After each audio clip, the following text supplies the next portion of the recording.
Hey guys, welcome back. In this video, or can't really say that, we are gonna do a fuel filter, water separator, and changes. Replace the fuel filter, replace the water fuel separator, and we're also gonna do an oil change on my 2014 Ram 2500 turbo diesel. So for the oil, I went and got Shell Rotella T6 SAE 15W40 full synthetic for my truck with a Wix oil filter. And we also got a K&N premium fuel filter for the fuel filter, of course, and just a Napa fuel water separator with the gaskets and all that fun stuff. So we'll get to that and kind of show you the process, and yeah, let's get to it. So under the truck, to see the fuel separator, it's right above the drive shaft. It is right there. And to let the fuel water out of this one or whatever, this is a petcock pretty much, and you just loosen that, it'll come out of here.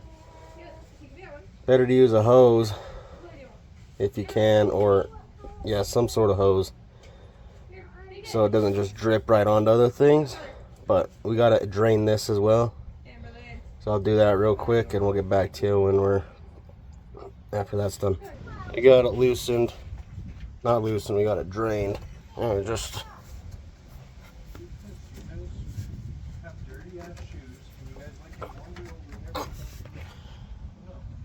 I don't know, hand tight, maybe it is. I'm gonna get it off and I'll get back to you. But there's also this sensor right here that you unhook. Just a clip you push down on, and that's pretty much it. You unclick that, don't pull on this cord, don't want to break it, so just pull on the clip. Pretty simple. Alright, so this is our fuel, maybe about 3 inches in a milk jug, just something to catch it. Did get loose somewhere because I didn't have a hose to do it, to run it straight to the jug, but figured out zip ties. You do zip ties that can recorrect your stream, and it worked pretty good after that little spill. But other than that, I'll take you to the bench and we'll see what's up. Okay, so we got it out. I had to use a screwdriver because I'm pretty sure the dealership did this one, which put it on there tight for no reason. But this gasket, make sure it's out when you put the other one in, because there's a possibility this could get stuck up in there, but for us it came out. But this is our old one. We gotta take off this sensor, and this is the only thing that transfers to this new guy. I'm pretty sure this one can get more flow too, because if you look at the holes, smaller holes, all the same number as this one, but this one has bigger holes compared. So we will get that sensor off and transfer it over, and we'll get back, or actually this as well. This is a new gasket that goes right there for when the sensor gets put back on. So we got a new gasket there and a new one here. So all right, we'll do that righty quick. So we got to put on the not quite spec tight, because is there a spec tight over here? It's plastic, so you can only go so tight. Either way, I don't care, it has a gasket. So it doesn't actually come with 2 gaskets, if you can see that in the camera. This system came with 2 just to be safe, but we put one in, got it tight, got it transferred over the sensor, which means this one can be put back in now. It's literally a little simple fix, or not fix, it's maintenance of course, but it's probably the simplest thing to do on these trucks service wise. So we're gonna put this one to the side first. Whoopsies. We're gonna put this one we're gonna put this one to the side for a second, and we're gonna go actually pull out the filter in the engine bay. Do that real quick. So for the fuel filter in the front, it's right, that thing right here. And it has I don't know how well we can see it, but that little dirty thing right there, that is a valve that has a hose that goes down to empty the fuel filter. You want to do that before you open that, just to remove the fuel in the canister. So we'll do that. So we're gonna take the cap off now. We're gonna get that filter off. I know it's not, you can't see it very well, but we already loosened it because it was a pain in the butt. Whoa, Too much zoom. Too much like zoom. my thumb. My bad. There we go. Okay, so I'm gonna actually take that off, and what's inside this cap is another gasket. We have one for it. Where the hell is it? But take that cap off. I'm gonna set her up here so she don't get dirty. So I'm gonna stick this in there. Grab her and pull up.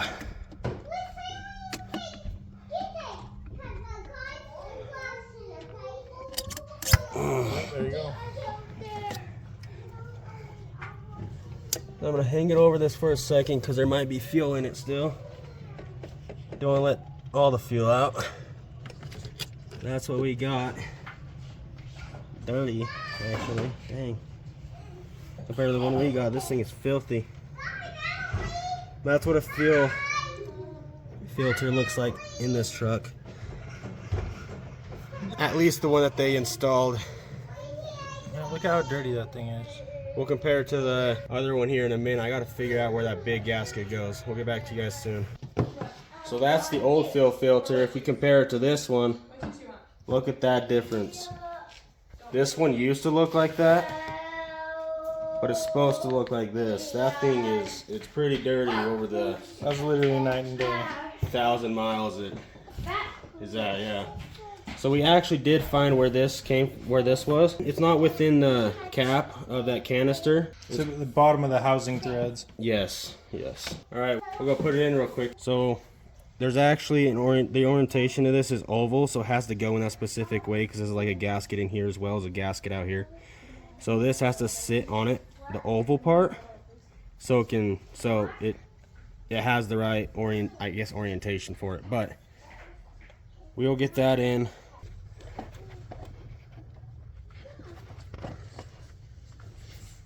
I think that's on there. I believe it should be. All right, well that's how that one works. Besides, you got to put the cap on, that other O-ring, and that's it for this piece. So we are back under the truck, but with our new fuel water separator this time. I leave the top with diesel fuel just to make sure it don't crack in the future. All right, give me a second. All right, as soon as I put the phone down, I got it on, but just put it back on. Just twist her on, get it as hand tight as you can get it, and you should be good. So I'm gonna do that. Okay, well, that's on there pretty dang tight, as tight as it needs to be. This, our little sensor, goes up here. Put her in. That didn't work. Let's try that again. This way, this way. Okay. Should be good. All right, let's re-prime her up and get it running again. So the way to prime these trucks is you have to turn it into the on position, push start or key, either one. But it says 3 times, but I did way more than 3 just to be safe, and you'll be able to hear it prime. I heard your canister filling up. And you can probably hear the canister fill up. If you have a second person to help you, which I got this boy right here. What's up?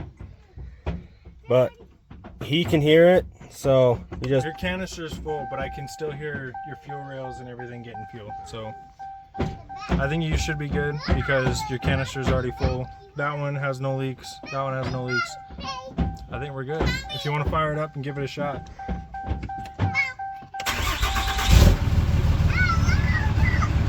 There you go, started up pretty good too. So the way we're gonna reset this is pretty simple. Since I have a Laramie, it's just hold that button to reset all, which is on the steering wheel. So I'm gonna hold it. Yeah, since he's rich. Confirm reset. Down. Go down. and move over to click OK. Already set, it's a 99%. Alrighty, that's it for the fuel filter portion of this maintenance, I guess. Hey guys, we are going to get to doing the oil change now. So we're going to use this Shell Rotella T6 SAE 15W40. It's full synthetic. We got 3 gallons here and a Wix filter. Alright, and I don't got a regular catch can for oil, but I have a custom made one right here that I made in school. A little big, but it does the job and it works great. So I got everything ready to go. Got my funnel, catch can, and my creeper ready to get this started. Let's get it done. So we are under the truck. We are gonna undo that bolt right there to let the oil go into the can. Then after that, jump to the filter through the fender well. I'll show you guys how to do that too. All right, I'm just gonna let the bolt fall in. There we go. We'll let that drain out. See, not too messy. A little bit on the glove. Let that drain out. Let her fill up, and then do the oil filter. So I'm gonna show you guys where this filter is. This fuel filter is over here, passenger side of the truck. You go down here, you got that gap right here, okay? That gap. So you can see that black cylinder in there. I'll zoom in on it. Right there. And that is our oil filter that we gotta get out. I don't have the appropriate tool to get it out without a mess, so hopefully I won't make a mess, but we will see. All right. So got it out. Honestly, I thought my technique would have wouldn't have made a mess. It did. So when you go to do this, just get the fuel filter cap. It helps with the mess part. The plug, I guess, to fix that so it don't make a mess like that. But other than that, it's out now, right there. Now we will work on getting this guy in there. So instead of putting the filter in with oil on it, trying to shove it through that gap, I am actually gonna put it in dry and then use this gap with my really long funnel to fill it up halfway before I install it. Yeah, getting it out, I would totally just buy one of those little plugs. They're not much, I just didn't have the time to get one. But all right, we will stub her in and get her good. Don't worry, I'll lube the top of it before I install it. It's just so much easier to shove it in there first. Kind of get it into position the best I can. Like that, you can see that it's just sitting there now, so I can fill it halfway. Lube up the top thread with the oil, and you can install it without a mess, like I did. All right, let's do that part. So I had to pull out the filter box, this hose, to get that down into where the filter is, and worked good because this literally took 2 seconds to take off. So I'm not gonna worry about that. But that's good. It has some oil in it now. Now I'm gonna go back to the fender. I'm gonna push it back up to where it belongs. Just so you guys all can see, I got my little oil here that I'm gonna smear around the gasket and stuff. I'm gonna need a better advantage point. All right, you saw me do that, so now we just gotta install her. I'm gonna put the phone down so I could do that. It's hard to record and do this. So okay, so got the plug back on. Had to search this little fun juice, but we got the plug out, cleaned it up, put it back on. That's all our oil, it's all out. And then we got the oil filter in, air box back on, the hose back on. Got that filled up, lubed up, ready. The oil filter, of course. Got a funnel ready to pour the oil, and that's all we got to do now, and then oil change will be done.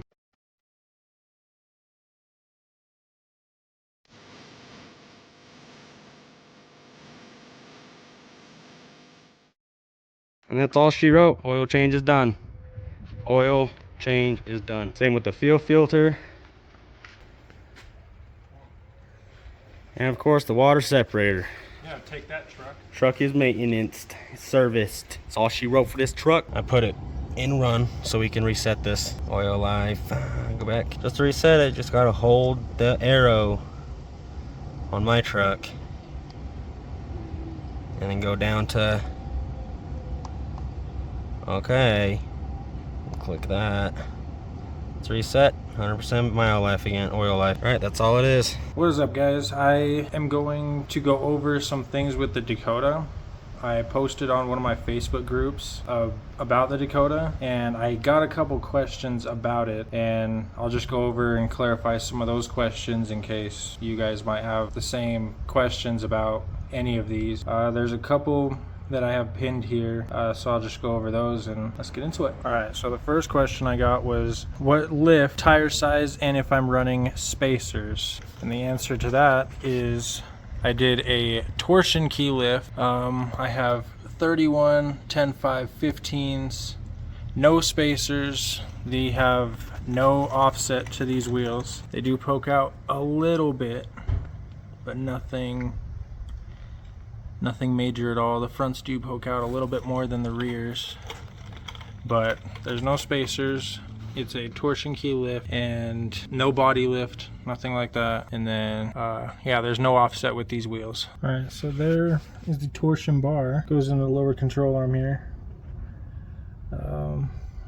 Just follow it, and right back here is where the torsion keys go. When I went to go replace these, this cross member here was already bent, so I did have to cut into it to get it to fit up in there. But that's what lifted it. So those aren't stock. I believe they were a little bit bigger, but I also brought them down at a 90-degree angle and then put them up in there to get the lift that I wanted. And in the back, it did come with blocks. If you look back there, there's no blocks, just factory leafs. So yeah, I didn't put the rears in. I just did the front keys, and I just have Pro Comp shocks, so nothing major really, and there's no body lift. So yeah, I believe that should answer that question. Let's get on to the next one.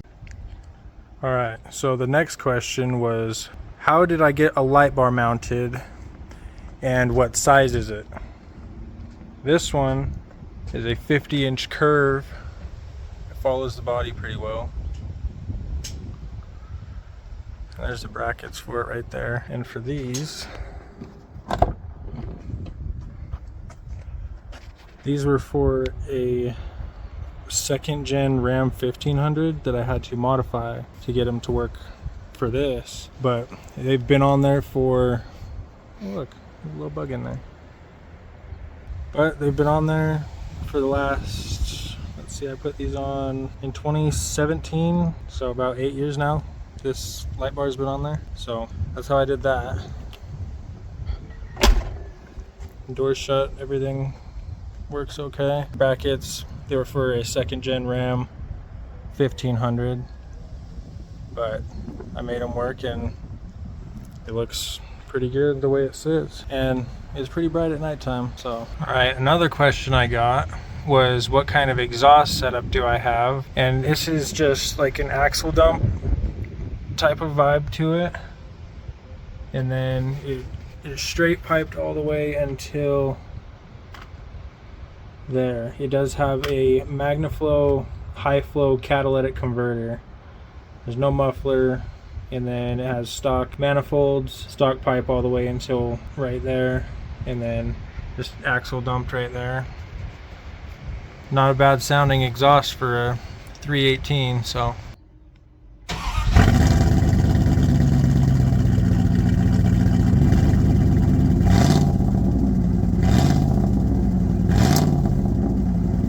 Alright guys, and then there's only one more question that I have, and it was, does it tow very well, and what is the heaviest you towed with it? I could put a picture right here, and yes, it does have some squatting to it, but I believe it was a 2,000-pound trailer, had a side-by-side and a four-wheeler, so pretty close to 5,000-6,000 pounds, guesstimating, and that was, I had to drive that all the way to Duchesne. At the time I lived in Grantsville and drove it to Duchesne, and it handled perfectly fine. The gas mileage wasn't horrible. It was like a 2.5-hour drive, but it was 120 miles. And it towed perfectly fine from there and back. And yeah, if you guys have any other questions or want me or Gage to go over anything else with the trucks, then just let us know. and we'll get back to you on that. But I believe that's all for now. So like, comment, subscribe, and we'll catch you in the next one. Peace.